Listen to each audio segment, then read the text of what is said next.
It's Tuesday, March 2nd. This is The Street Live. I'm Catherine Ross, and I am joined, as always, by Jim Cramer. Jim, we are seeing a little bit of a slowdown in comparison to yesterday's rally. We've got the Dow, the S&P, and the NASDAQ down.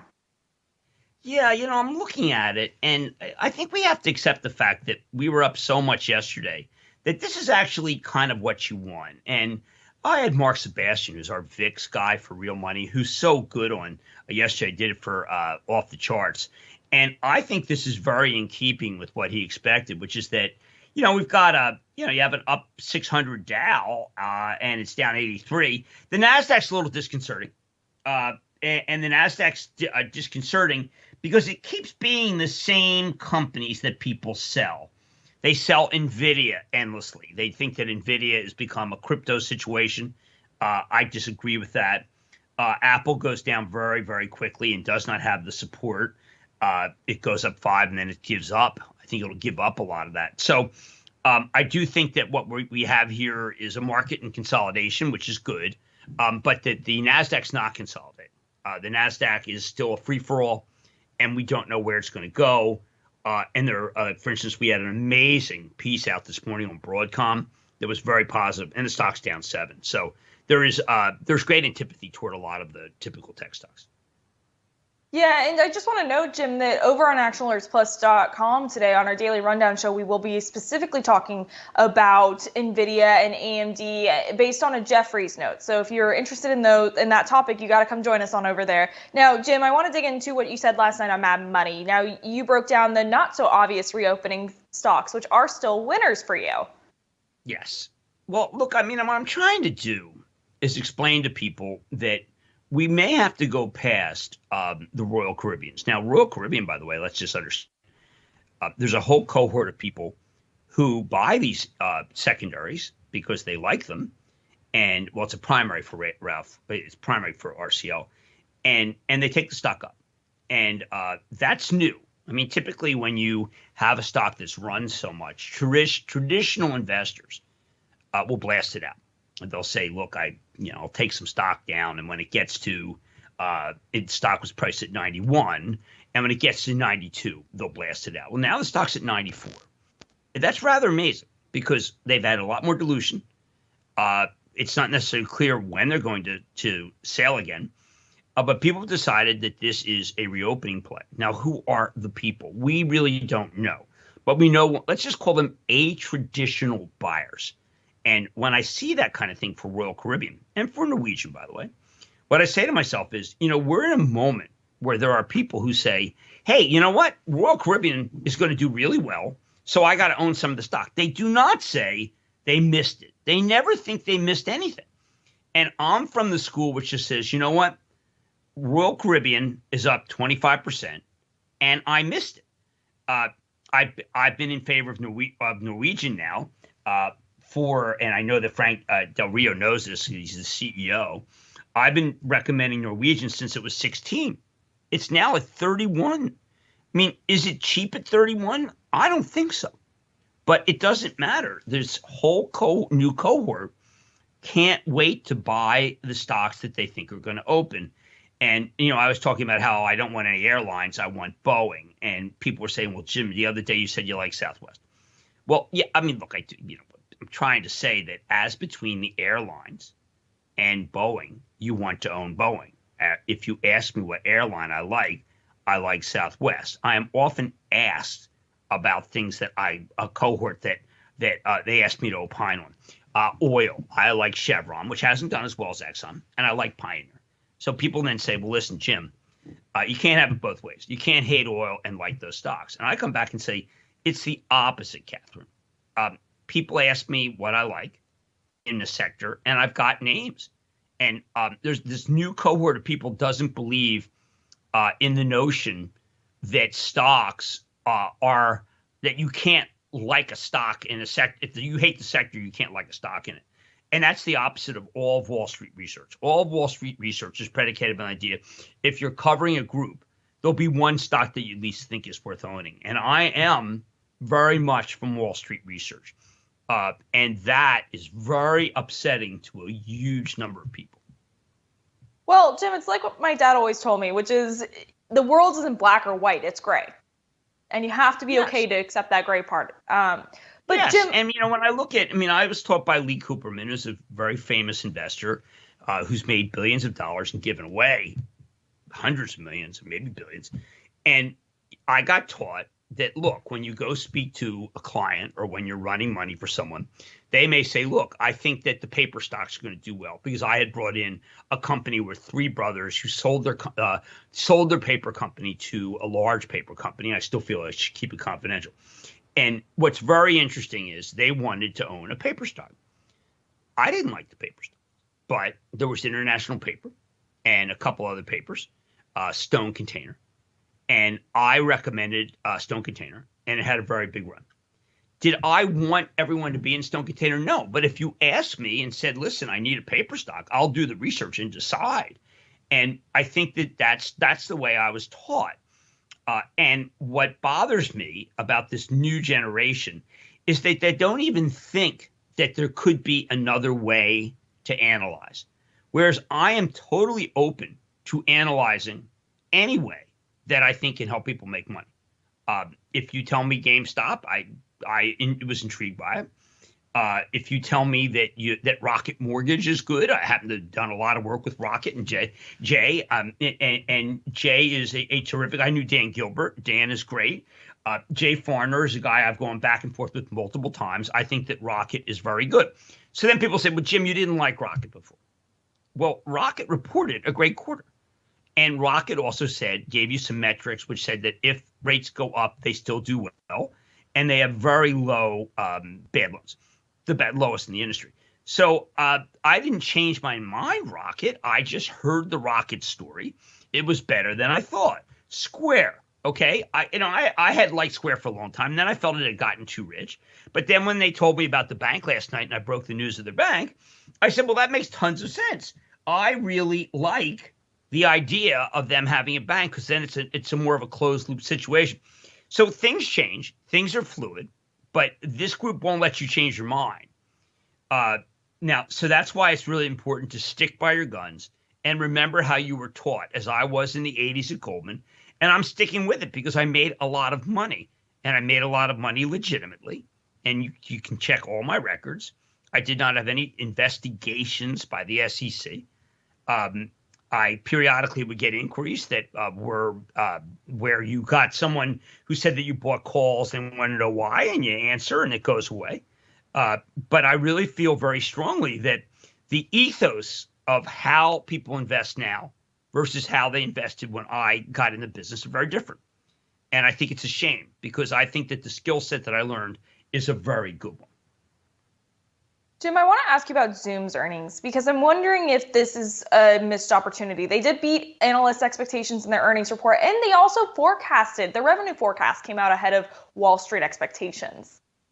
Well, Zoom is the stock that obviously clearly is headed down after a very big opening. And I think it's a hot button stock because it is one of the most expensive stocks in the market. I like Zoom for what it can be. 2% penetration, could be much more. Zoom can improve the quality. Zoom is easy to use. They got a huge number of clients that have more than 10,000. So it's not just individuals, it's enterprise. But the market doesn't like any company that has done really well during the pandemic. It just doesn't. And you can make all sorts of excuses. And I'm sitting here with Action Alerts owning Costco and Walmart. And it's very clear that those are wrong stocks, okay? They're wrong like Peloton's wrong. Peloton's down 50 straight points. And I want people to understand that I see that I understand the zeitgeist of the market. And this I don't disagree with, by the way. Versus the homework and the way I do the homework, I get the Costco's down after being up. Because Costco's comparisons are more likely going to be not as good as KOHL'S comparisons. And not everything can be Target. Target is a changed enterprise that's doing very, very well. But at the same time, even that is getting killed. So, you come back and you say, well, I don't want to own any of these. Jim, I want to get to Target and KOHL'S in just a second. But I'm based on what you just said, it sounds like you are not concerned about Zoom as things begin to open up. Or should investors be concerned about Zoom? Well, look, I think you wait.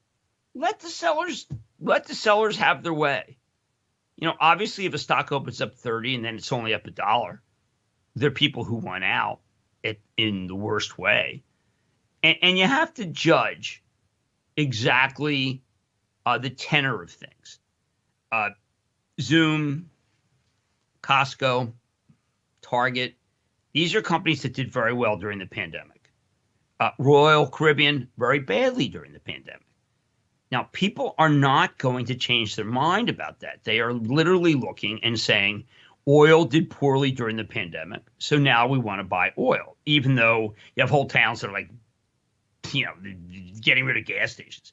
And as long as you understand that that's the dynamic, it really doesn't matter. And you can go against the grain, Catherine, if you'd like to, and you should think about this. You can go against the grain and take pain. But most people can't take pain. They just think the stocks are bad. And when the stocks aren't bad, that's the end. Kiss of death. Let's circle back to Kohl's and Target, which both posted earnings that beat expectations on Wall Street. Jim, what do you make of these two big retailers, and honestly, just all big retailers right here, right now? So Kohl's did very poorly last year. And it stock's up because the comparisons are the comparisons of how they did during the pandemic, and the fact that Amazon's actually helping them is a good sign for Kohl's. Target was viewed as an essential retailer, so it really didn't matter. The stock's getting killed now. They just announced that February numbers aren't bad. Stock was down 7, now it's only down 6.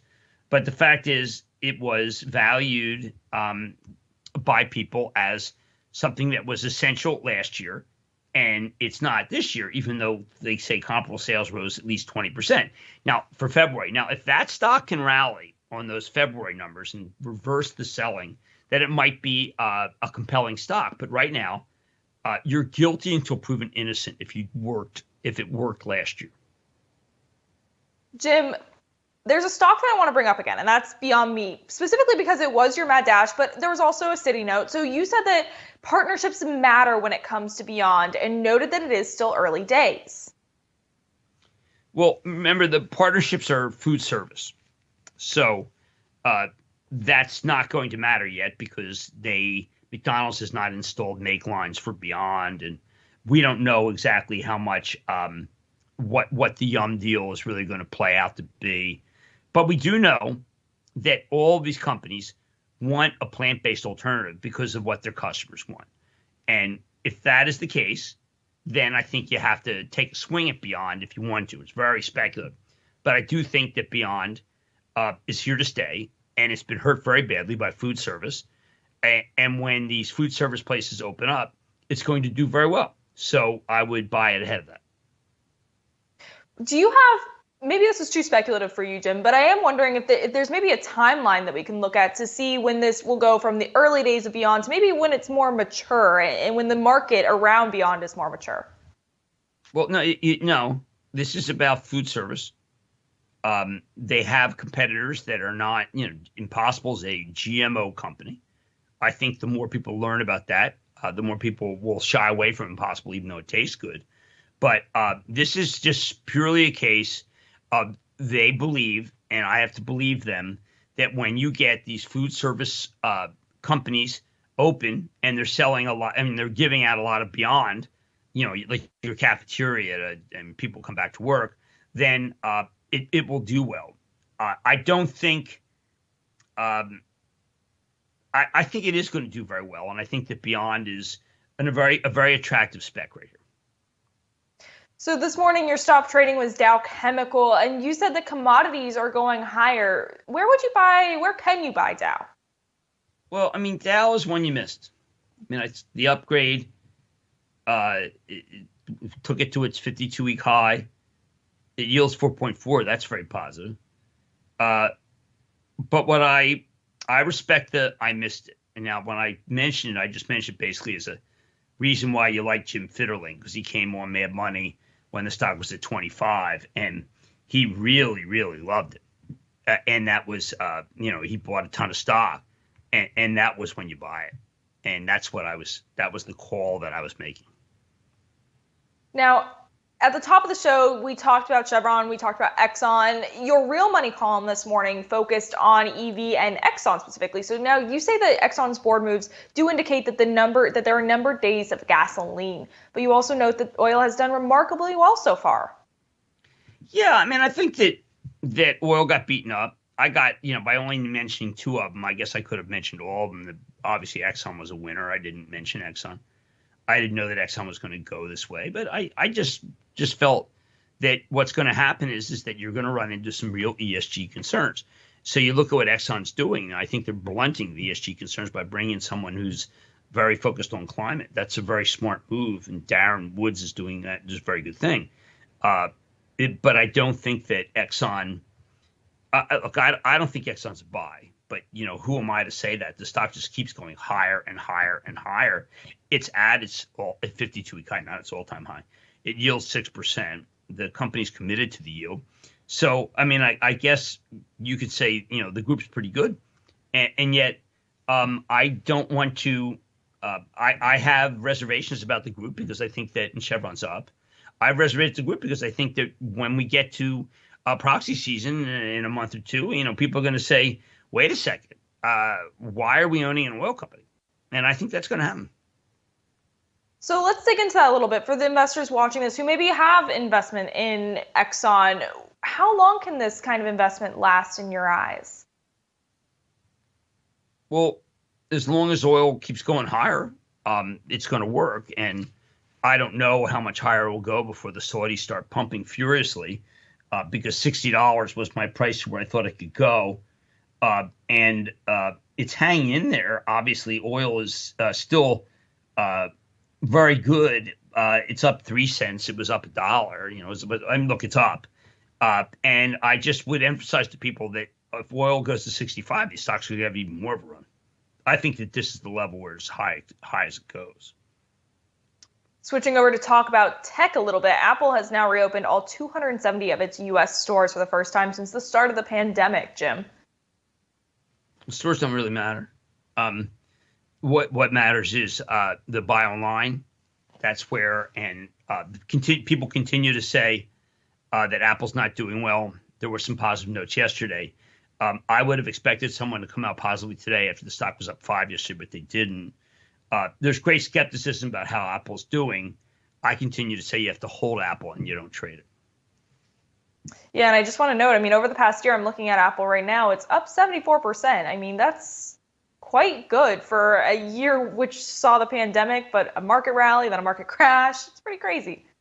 Yeah, look, Apple's got Warren Buffett's approval. Warren Buffett talked about how it's one of his favorite companies. I think that really helped it yesterday because then you knew that he wasn't going to sell it, which is your biggest fear, because he can really crush a stock on the get out. And Apple's still down for the year, which is down 5%, which I think is a good opportunity. All right, and with that, let's head on over to our Action Alerts Plus daily rundown show on actionalertsplus.com. I'm Catherine Ross, and we'll see you tomorrow.